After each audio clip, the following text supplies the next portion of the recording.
हमारी प्राथमिक शिक्षा यही दाहलवा है के करीब में जी। और टैलेंट कलेक्शन अब तो हाई स्कूल हो गया है जी। कलवारी बस्ती से मैं 8वीं तक पढ़ा। सबसे अच्छी बात तो यही है कि आप जब सपना देखते हैं बड़ा तो आप इस चीज का ख्याल कम करते हैं कि रास्ते में कितने खाले गड्ढे ऊंचे, रास्ते में कांटे क्या आएंगे। तो एक पल के लिए लगा कि हमारा सब कुछ चला गया जी, कि 99% में खत्म हो सका, 1% हमारे अंदर वही हमारा प्राण शक्ति है। तो हमारे चाहे नेताजी हुए, हमारे रमेश चाचा हुए, धर्मेंद्र चाचा हुए, सभी लोग हर क्षण खड़े रहे जी।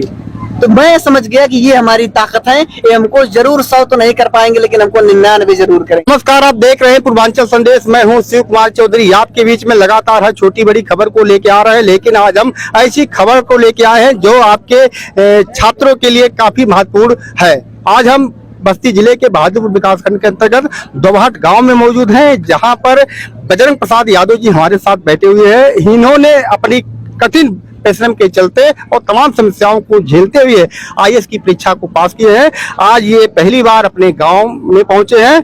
पहुंचने के बाद इनका फुटहिया से भव्य स्वागत किया गया। जगह जगह पर इनका फूल माला पहना कर इनका भव्य स्वागत किया गया और तमाम वाहनों से इनका काफिला इनके गांव पर पहुंचा है, जहां पर लोगों ने फूल माला पहनाया है, लोगों ने आरती उतारी है। आज यहाँ पूरा गांव आप तस्वीरों में देख पा रहे हैं कि काफी भीड़ देखने को मिली है। आज हमारे साथ बातचीत के लिए मौजूद है।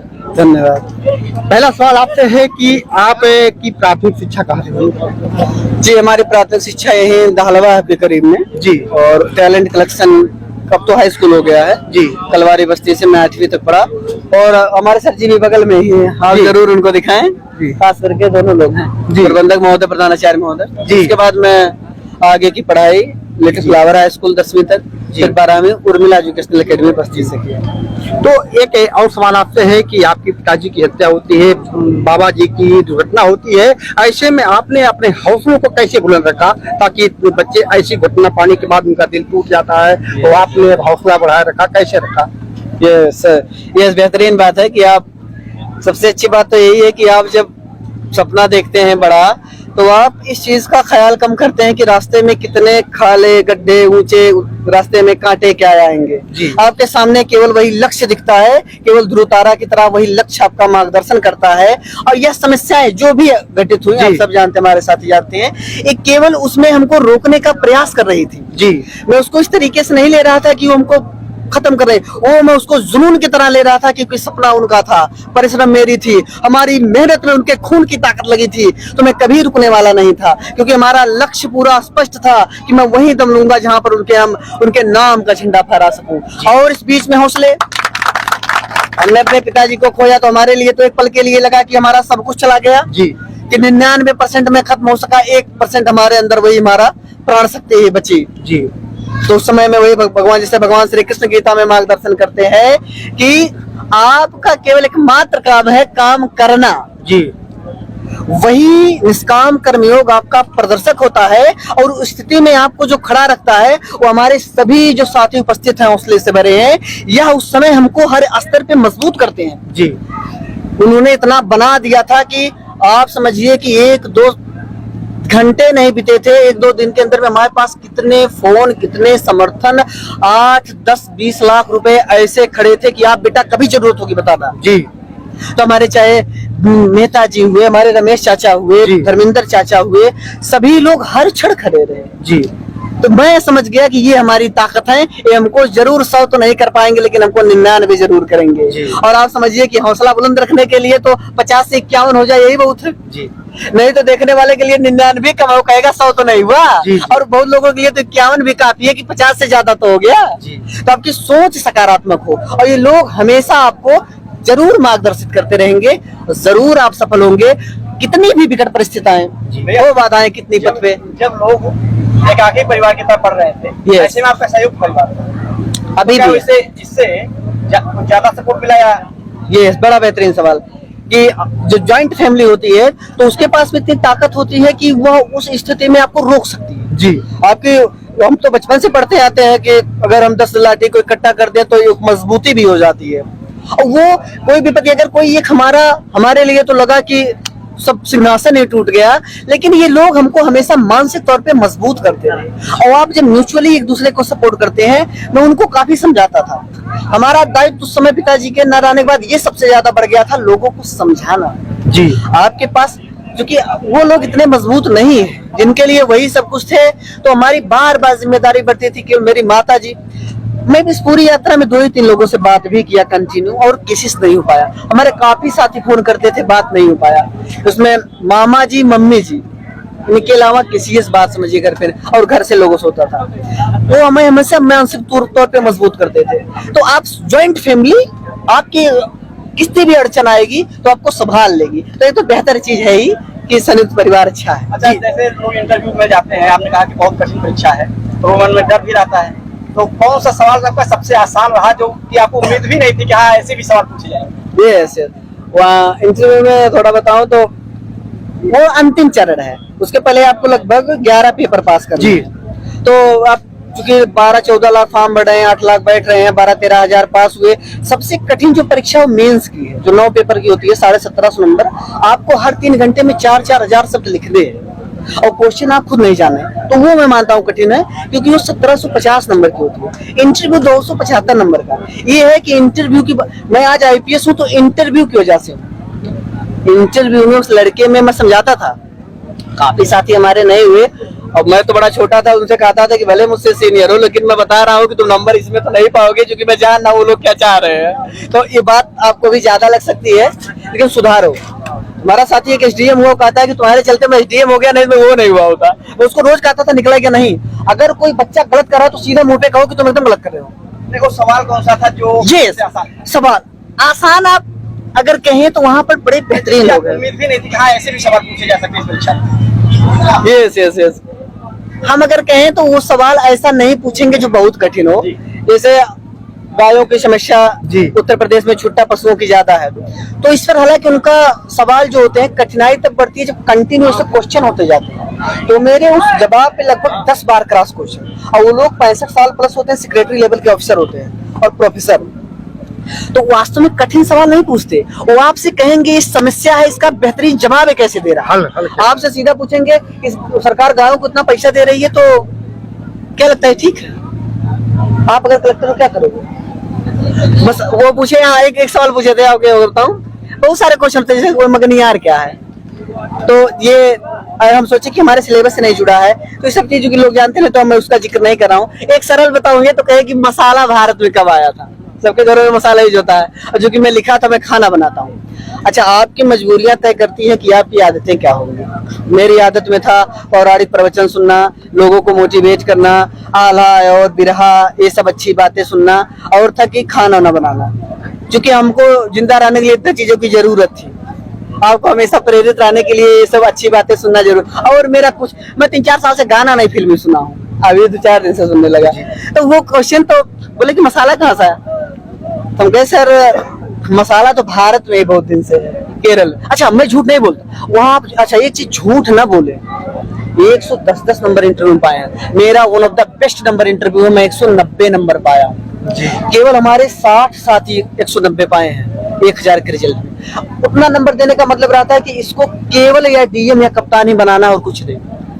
वो लोग चाहते हैं कि लड़का उसी लिए है और उसके अलावा इसको कुछ मत बनाना, कि उसकी क्वालिटी बहुत अलग लेवल की है।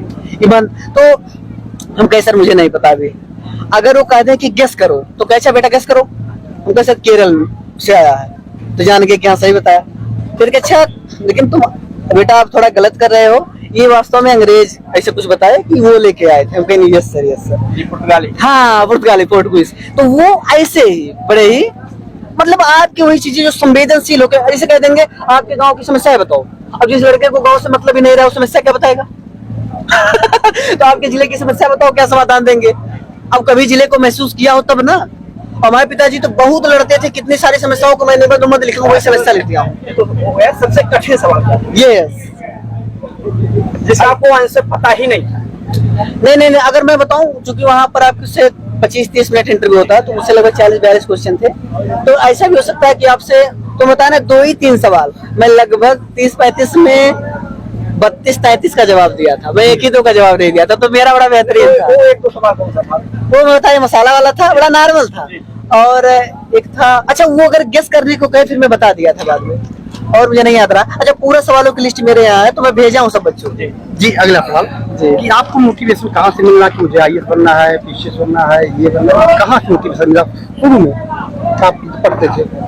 बस इसकी चर्चा तो मैं बहुत जगह किया हूँ, जी। जो स्टॉक पे है और इंडिया टुडे पे है, बहुत जगह है 30 सेकंड जी। चर्चा। और मोटिवेशन आपको परिस्थितियां में कहा ना, मोटिवेशन वो करेंगी। आप जब किसी चीज में फंसेंगे तो खुद सोचेंगे, अपने को निकालने को तो सोचेंगे, फिर आप सोचेंगे कोई, अगर आपका दिल अच्छा है तो आप सोचेंगे कि और न फंसने पाए, अगर आप स्वार्थी है तो आप सोचेंगे मैं कैसे निकल जाऊं। तो ये मोटिवेशन मिलता है जब आप फंसते हैं तब मिलता है। कितने घंटे आप पढ़ाई करते थे?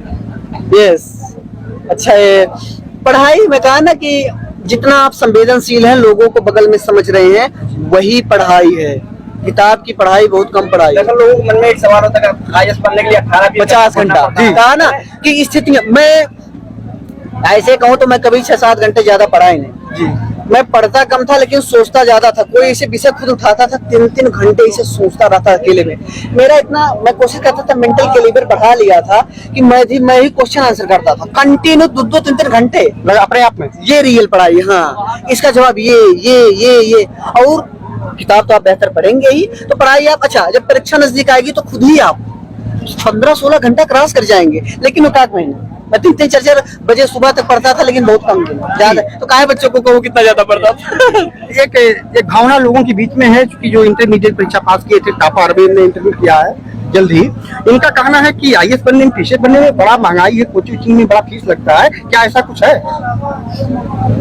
हाँ ये बात ठीक है। कोचिंग अगर आप कहें तो कोचिंग उनके लिए जरूरी है जिनके पास कोई है नहीं बताने वाला। जी।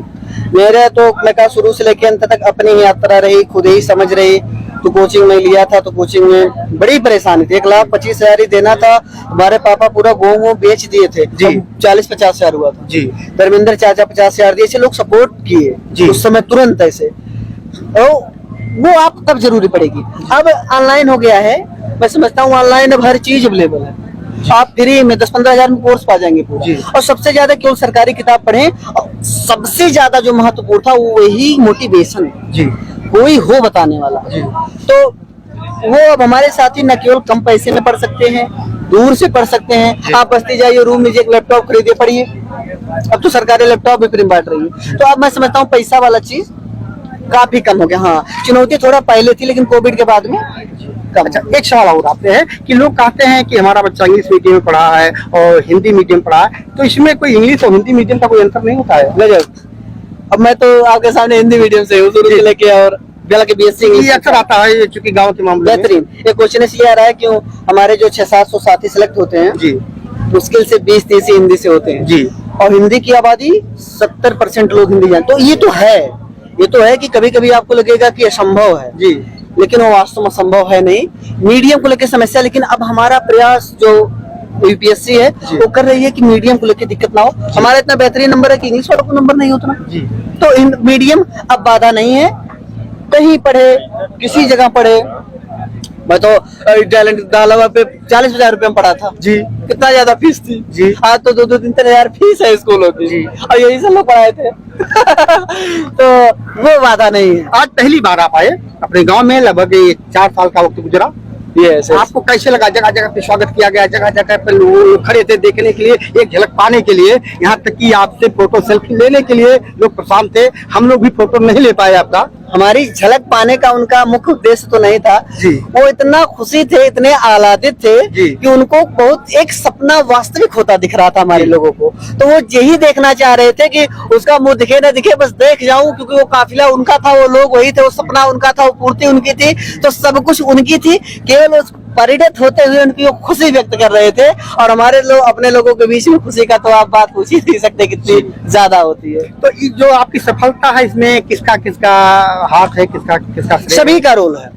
आपके पक्ष करने वालों को, आपके उस दौर में आपका साथ ना देने वालों को, क्योंकि जो साथ नहीं देता वो भी आप मोटिवेशन की तरह लेते हैं आपके साथ। और ये पूरी सफलता मैं अपने पिताजी को समर्पित करता हूँ, क्योंकि उन्हीं की अभिप्रेरणा, उन्हीं की यात्रा, उनके रहने न रहने के बावजूद उनका हमारे अंदर में हमेशा उनको महसूस करता हूँ। तो उन्हीं का नैतिक दायित्व की वजह से आज मैं हूँ। और मेरे माता जी का त्याग, हमारे सभी साथियों, सभी गुरुजनों का आशीर्वाद, सब बच्चों की सेवाओं का आत्मबल रहा कि हम इस जगह तक पहुंचे। मैं उन्हीं को, सभी को सफलता समझ गए। पहली बार आप जब अधिकारी बनेंगे, कुर्सी पे बैठेंगे, तो समाज के लिए कौन सा ऐसा कार्य करेंगे कि जो लोगों के मन में एक होगा कि चलिए इन्होंने ये काम जी जी जी, हम कहें तो काम के बाद जो सर्विस है वो सभी एक कांस्टेबल से लेके एक जो जी। हमारे प्राइमरी में शिक्षक जी। हैं, सब हर स्तर पर भारत वर्ष को मजबूत करते हैं। इसलिए मैं कभी नहीं कहा था कोई सर्विस छोटी बड़ी है, जी वो केवल एक अगले क्रम पे आप सहायता जी। प्रदान कर रहे हैं। तो बस उस तरीके से मुझसे जो हो सकेगा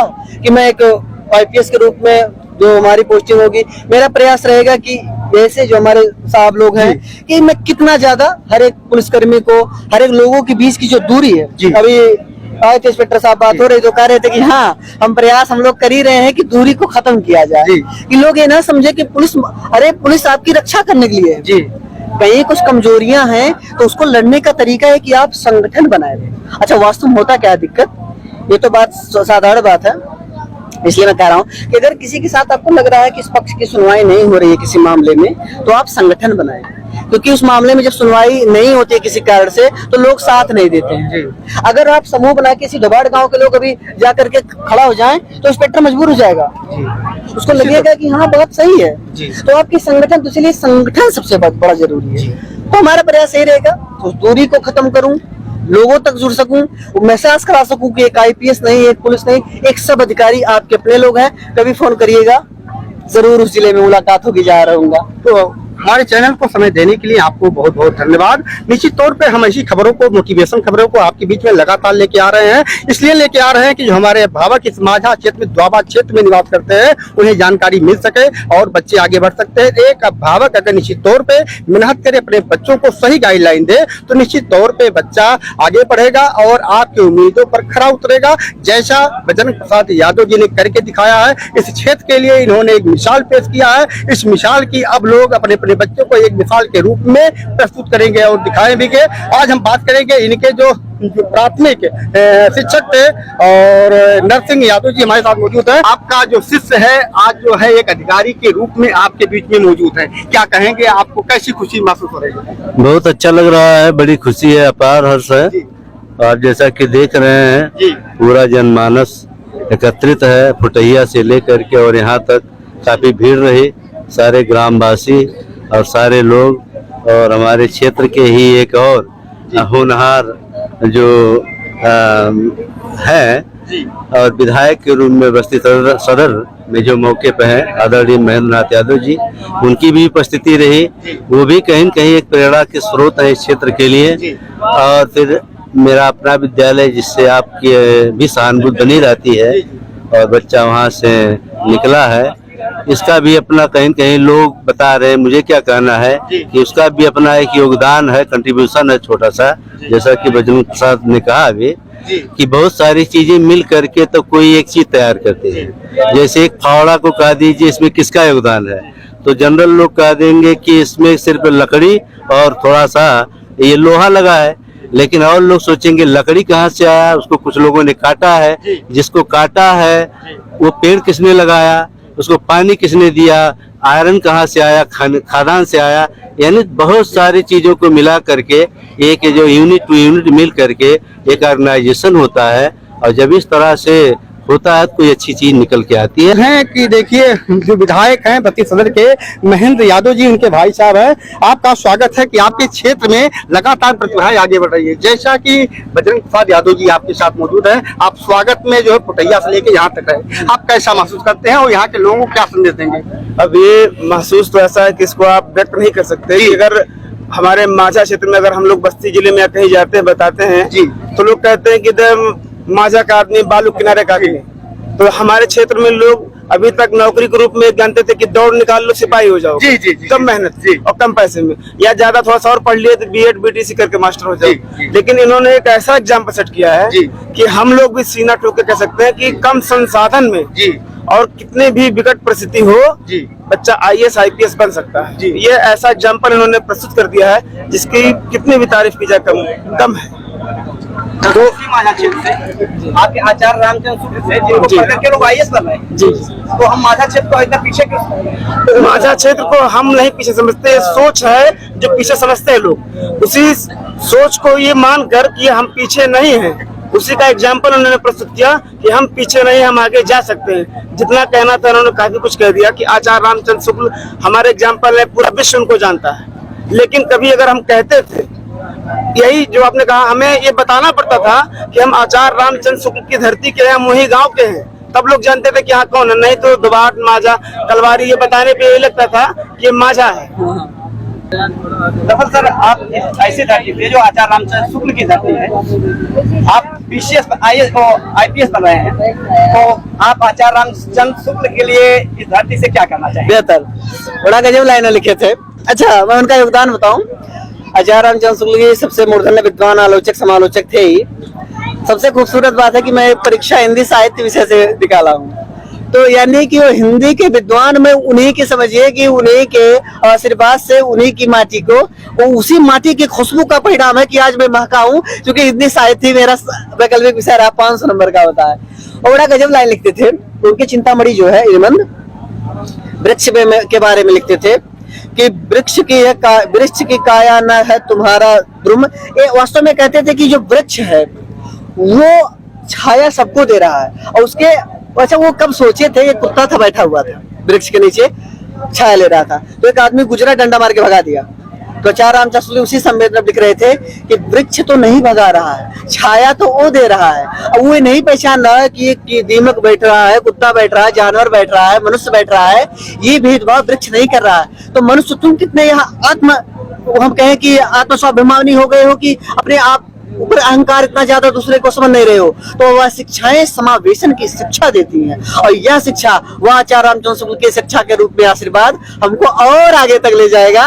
वो हम उनको भी सफलता में महत्वपूर्ण योगदान मानता है। तो नमस्कार, धन्यवाद। ऐसी खबरों को पाने के लिए हमारे चैनल पर बने रहिए। तब तक के लिए नमस्कार, धन्यवाद।